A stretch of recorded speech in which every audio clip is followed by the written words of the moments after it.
दोस्तों, अगर आप हमारे चैनल पे पहली बार आए हैं तो जल्दी से नीचे मौजूद सब्सक्राइब का बटन दबा दो और उसके साइड में बेल आइकन भी दबा दो, क्योंकि हम आपके लिए लेकर आते हैं मोटिवेशनल वीडियोस, ट्रेनिंग वीडियोस और हर वो जरूरी जानकारी जो आपको अपने नेटवर्क मार्केटिंग बिजनेस को बिल्ड करने के लिए चाहिए होती है। और दोस्तों, जल्दी से इस वीडियो के नीचे मौजूद लाइक का बटन भी दबा दो, ताकि ये वीडियो आप जैसे और भी बहुत सारे महत्वाकांक्षी और पॉजिटिव सोच वाले लीडर्स तक पहुंच सके। तो चलिए वीडियो शुरू करते हैं। सर, मेरी टीम डेड हो गई है, या सर मेरी टीम ठंडी हो गई है, सर मेरी टीम टूट गई है, सर मेरी टीम के लोग काम ही नहीं करते। ये सभी सवाल या इसी से मिलते जुलते सवाल मुझसे लाइव सेशन में बार बार पूछे गए, हर रोज पूछे गए। नेटवर्क मार्केटिंग में 95% लोग यही प्रॉब्लम झेल रहे हैं। ज्यादातर लोगों की अधिकतर टीम इनएक्टिव हो जाती है, यानी कि नॉन परफॉर्मिंग हो जाती है। इसी सिचुएशन के लिए हमारी हिंदी भाषा में एक कहावत का इस्तेमाल किया जाता है, गई भैंस पानी में। अब आप कुछ भी कर लो, वो भैंस जल्दी पानी से निकलने वाली नहीं है। यानी ये एक ऐसी सिचुएशन है जहां पर आपकी करी कराई मेहनत पर पानी फिर जाता है।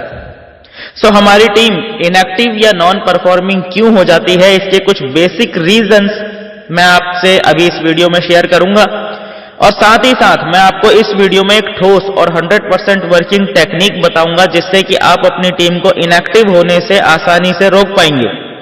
लेकिन उससे पहले जल्दी से वीडियो के नीचे कमेंट करके मुझे बताइए कि क्या आपकी भी टीम इनएक्टिव हो गई है? यदि हां, तो कितनी टीम इनएक्टिव हो गई है? 10%, 20%, 50%, 80% या 100%? जल्दी से अपना जवाब कमेंट बॉक्स में लिख दीजिए। सबसे पहले तो हमें यह समझना जरूरी है कि टीम इनएक्टिव होती क्यों है। ऐसा क्या हो गया कि जो व्यक्ति बड़ी उम्मीदों के साथ आपकी टीम में ज्वाइन हुआ था, वो कुछ ही दिनों में हताश निराश होकर घर बैठ गया? क्या कारण है? क्या कंपनी में प्रॉब्लम है? क्या प्रोडक्ट्स में प्रॉब्लम है? क्या इनकम प्लान में प्रॉब्लम है? क्या उस व्यक्ति में अक्ल नहीं है? क्या उस व्यक्ति के कुछ सपने नहीं है? क्या प्रॉब्लम है? प्रॉब्लम एक्चुअल में बाहर कहीं नहीं है, प्रॉब्लम वास्तविकता में हमारे अंदर है। असली बात तो यह है कि टीम इनएक्टिव होती नहीं है, हम खुद टीम को इनएक्टिव होने देते हैं। हमें पता ही नहीं होता कि टीम को लगातार मोटिवेट रखने के लिए हमें क्या करने की जरूरत है।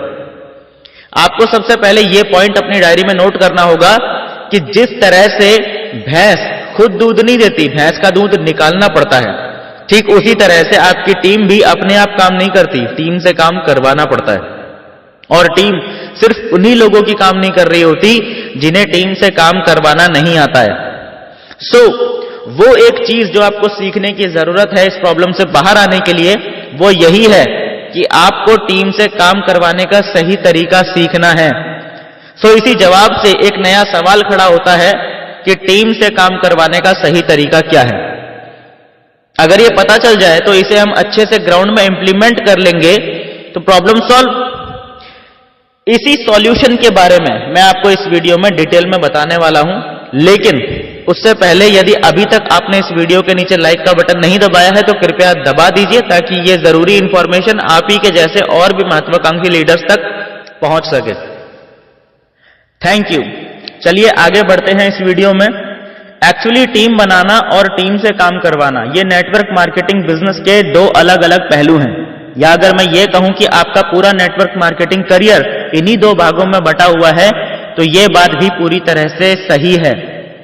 आपको एक सफल नेटवर्कर बनने के लिए इन दोनों ही कामों में महारत हासिल करना बेहद जरूरी है।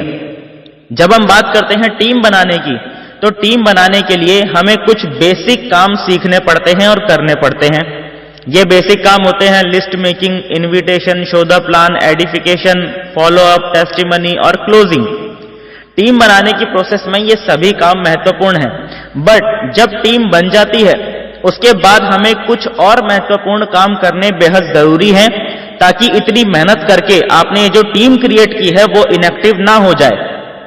इस वीडियो में और आने वाली कुछ वीडियोस में हम एक एक करके उन सभी कामों के बारे में डिटेल में बात करेंगे। इसीलिए मैं एक बार फिर से आप सभी से रिक्वेस्ट करना चाहूंगा कि आने वाली कोई भी वीडियो आपसे मिस ना हो, इसके लिए जिसने अभी तक इस चैनल को सब्सक्राइब नहीं किया है, सब्सक्राइब कर लीजिए। तो सबसे पहला काम जो आपको अपनी टीम को एक्टिव बनाए रखने के लिए करना जरूरी है वो है FIM। FIM यानी फर्स्ट इंफॉर्मेशन मीटिंग। जैसा कि इसके नाम से ही पता चल रहा है कि ये वो मीटिंग होती है जो कि किसी व्यक्ति की ज्वाइनिंग के बाद उसकी सबसे पहली मीटिंग होती है। कई मायनों में ये मीटिंग महत्वपूर्ण है। फर्स्ट इंफॉर्मेशन मीटिंग के अंदर आपको 3 बेसिक काम करने होते हैं। हर व्यक्ति ध्यान से समझिए इस बात को। इस बात का खास ख्याल रखें कि FIM व्यक्ति की ज्वाइनिंग के तुरंत बाद यानी 24 घंटे के अंदर होना बेहद जरूरी है। और इस FIM के अंदर जो सबसे पहला काम आपको करना है वो ये है कि आपकी कंपनी का जो इनकम प्लान है वो इनकम प्लान आपने एक बार फिर से फुल डिटेल में एक्सप्लेन करना है।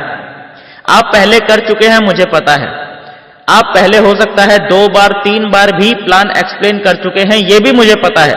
लेकिन FIM के अंदर आपकी कंपनी का कंपनसेशन प्लान आपने एक बार फिर से सामने वाले को समझाना है, क्योंकि आपने जो उसे प्लान पहले समझाया था वो आपने उसे एक गेस्ट की तरह प्लान समझाया था, और अब जो आप उसे प्लान समझाएंगे वो आप उसे एक टीम मेंबर की तरह प्लान समझाएंगे। तो दोनों में माइंडसेट चेंज हो गया और सामने वाले का भी माइंडसेट चेंज हो चुका होता है, क्योंकि उस समय सामने वाले को पता नहीं होता है कि मैं इस बिजनेस को करूंगा या नहीं करूंगा या क्या मुझे बताया जाने वाला है। लेकिन इस समय वो व्यक्ति क्योंकि करने का डिसीजन ले चुका होता है तो मेंटली प्रिपेयर होकर पूरा प्लान सुनता है और बहुत ध्यान से समझता है। इसलिए जरूरी है कि हम FIM के अंदर सबसे पहले एक बार फिर से सामने वाले को पूरा बिजनेस प्लान, पूरा इनकम प्लान रिपीट करें। दूसरे काम में आपको समझाना है डूज एंड डोंट्स। यह FIM का सेकंड स्टेप है, यानी कि आपने सामने वाले को बताना है कि उसे मार्केट में क्या करना है, और इससे भी ज्यादा जरूरी आपने सामने वाले को यह समझाना है कि उसे मार्केट में क्या नहीं करना है। जो नहीं करना है वो बताना बहुत ज्यादा जरूरी है, क्योंकि ज्यादातर बिगिनर्स जोश जोश में मार्केट में गलती कर जाते हैं, और इस गलती की वजह से नेटवर्क मार्केटिंग बिजनेस में उनकी शुरुआत ही खराब हो जाती है। कुछ गलत शब्दों का इस्तेमाल करने की वजह से, गलत तरीके से बिजनेस को प्रमोट करने की वजह से जो संभावित ग्राहक उसके साथ उसकी टीम में शामिल हो भी सकते थे वो भी नेगेटिव होने लगते हैं। जो लोग तुरंत ज्वाइन हो सकते थे वो बिगिनर व्यक्ति की छोटी छोटी गलतियों की वजह से 6 महीने या साल भर के लिए टल जाते हैं। इसलिए आपने अपनी टीम को, खास करके बिगिनर्स को, गलती करने से रोकना है। इसीलिए आपने FIM के अंदर डूज एंड डोंट्स जरूर बताने हैं। और तीसरा मोस्ट इंपॉर्टेंट काम जो आपको FIM में करना है, आपने प्लानिंग बनानी है अगले 2 महीनों की। कंपनी की तरफ से जो टारगेट्स चल रहे हैं वो फ्रेशर्स के लिए लेटेस्ट टारगेट्स आपने बैठ के पूरी तरह से एक्सप्लेन करने हैं। आपने सामने वाले के दिमाग में क्लियर पिक्चर बैठानी है कि टारगेट्स क्या हैं और अगले 1 या 2 महीने में हम कैसे उस टारगेट्स को अचीव करने वाले हैं। यानी टारगेट्स पूरी तरह से एक्सप्लेन करना है और टारगेट को अचीव करने का पूरा रोड मैप आपने वहां बैठ के उस व्यक्ति के लिए तैयार करना है। उस व्यक्ति से आपने बोलना है कि भाई देख 2 महीने बचे हैं इस टारगेट को अचीव करने के लिए, और आज से मैं तेरे साथ जुटने वाला हूं तेरा ये टारगेट अचीव करवाने के लिए। क्योंकि अब आप मेरी टीम में आ गए हो तो मेरा ये फर्ज बनता है कि मैं आपको हर संभव मदद करूं आपका ये टारगेट अचीव करने में। तो सामने वाले के अंदर एक्साइटमेंट आ जाएगा, अरे वाह बैंकॉक ट्रिप क्वालिफाई होने वाली है 2 महीने के अंदर।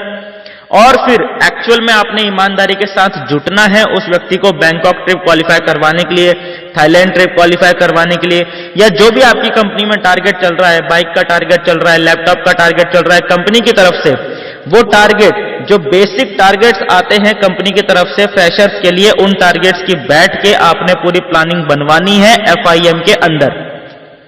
वहीं पे बैठ के आपने उस व्यक्ति को उसका रोल बताना है, यानी टारगेट को अचीव करने के लिए वो क्या क्या काम करेगा और आप उसका टारगेट अचीव करवाने के लिए क्या काम करोगे, ये वहीं पे बैठ के बताना है, ताकि उसे क्लियर पता चल जाए कि उसे क्या करना है, ताकि कोई भी कंफ्यूजन ना रहे। तेरा रोल है लिस्ट बनाना, तेरा रोल है इन्विटेशन करना, कैसे करना है वो मैं बताऊंगा, वो मैं सिखाऊंगा। सो लिस्ट मेकिंग और इन्विटेशन ये तुम्हारा काम है। प्लान दिखाना फिलहाल तुम्हारा काम नहीं है। प्लान नहीं बताओगे आप किसी को, प्लान दिखाने के लिए मुझे बुलाना, मैं आऊंगा प्लान देने, मैं आऊंगा फॉलोअप करने। समझ में आया ना? लिस्ट तेरी, इन्विटेशन तेरी, प्लान, फॉलोअप और क्लोजिंग मैं करूंगा। सो इस तरह से सामने बैठकर आपने उसका रोल पहले ही दिन उसके दिमाग में सेट कर देना है। टीम इनएक्टिव क्यों हो जाती है हमारी? क्योंकि उनका टारगेट सेट करवाना तो बहुत दूर की बात है, हमारा खुद का ही टारगेट सेट नहीं होता। वो क्या हमारी बात मानेंगे? हम खुद ही अपने सीनियर्स की बात नहीं मानते और वहीं गलती होती है। लोग कहते हैं सर मेरी टीम डुप्लीकेट नहीं हो रही। अरे भाई डुप्लीकेट कैसे होगी? अपने आप थोड़ी कुछ हो जाएगा, अपने आप कुछ नहीं होता, करना पड़ता है जानबूझ के। भैंस दूध देती नहीं है, भैंस का दूध निकालना पड़ता है। टीम काम करती नहीं है, टीम से काम करवाना पड़ता है। और टीम से काम करवाने का फर्स्ट स्टेप है FIM यानी फर्स्ट इंफॉर्मेशन मीटिंग। FIM के बाद भी कुछ काम होते हैं जो आपको रेगुलरली करते रहने जरूरी हैं अपनी टीम को लगातार एक्टिव बनाए रखने के लिए। उन सभी स्टेप्स के बारे में हम आपको आने वाली नेक्स्ट वीडियोस में डिटेल में जानकारी देंगे। तब तक साथ में बने रहिए। मिलते हैं नेक्स्ट वीडियो में, तब तक के लिए thank you and wish you all the best.